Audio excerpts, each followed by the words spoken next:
It's that a student comes to the Buddha and says, "Oh, can you help me, free myself from suffering?" Yeah. And this may be a different version, but the Buddha says, "Well, we're all born with, everybody's born with 84 problems, but there's only one problem we can solve."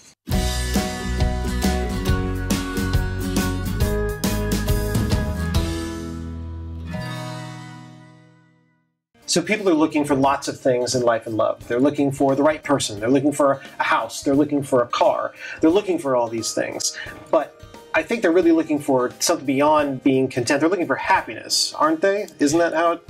I think so. I mean, Aristotle and Socrates, this was something that they talked about, that there's a human drive for happiness. Where we get stuck is that we are misguided about what we think will make us happy, right? So we think buying the house is going to make us happy, getting the promotion, losing 20 pounds, whatever.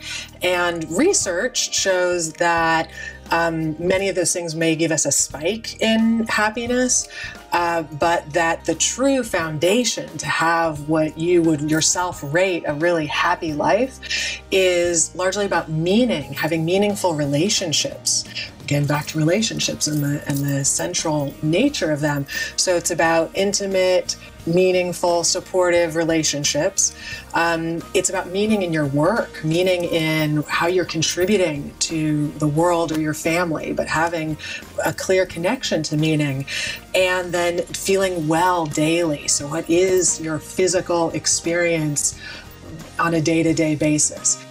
Finding meaning brings happiness. Happiness is about feeling comfortable with yourself. Being able to have a range of feelings, happiness, joy, anger, confusion, sadness, fear, rage, but that whatever the feeling is that you're having, that you are okay with that, and that you don't judge yourself for it, and that is one of the foundations of being able to be happy. That all the passing feelings sum up to you feeling good in your body, yourself, and that you move through life and whatever obstacles you come up against, they're passing. Remember a story from the Buddha who talked about, suffering, he said, was the awakening of enlightenment. First stage of enlightenment was awareness, as we keep talking about, is you start to suffer. You say, my life is mediocre. My life isn't working. I'm not going to accept this anymore. That's the beginning of personal growth. And you feel that suffering. And one other quick little story, which I'll probably invent my own way. It was a long time I heard this, but it's that a student comes to the Buddha and says, "Oh, can you help me, free myself from suffering?" Yeah. And this may be a different version, but the Buddha says, "Well, we're all born with, everybody's born with 84 problems, but there's only one problem we can solve." He wanted the solution to all his problems and said, "Well, we all have 84, but you can only solve one." And he said, "Well, what's that one?" The one problem we can solve is the expectation that we can solve all our problems, or we have to solve all our problems to be happy.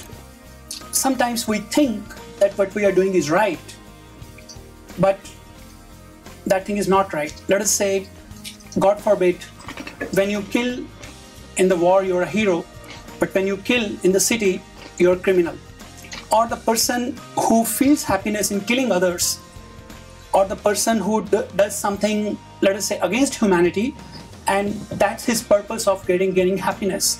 That's why, I would like to rescue a little bit that awareness is very important, which involves that there is no violence and there is not hurting others, and it's all because, like you were saying, that we are looking for love. What I'm gathering is that happiness is a journey through life, not a destination within your life. And life is supposed to be celebrated. That's where you find happiness. So why are you still watching this video? Go find your happiness. Get out of here.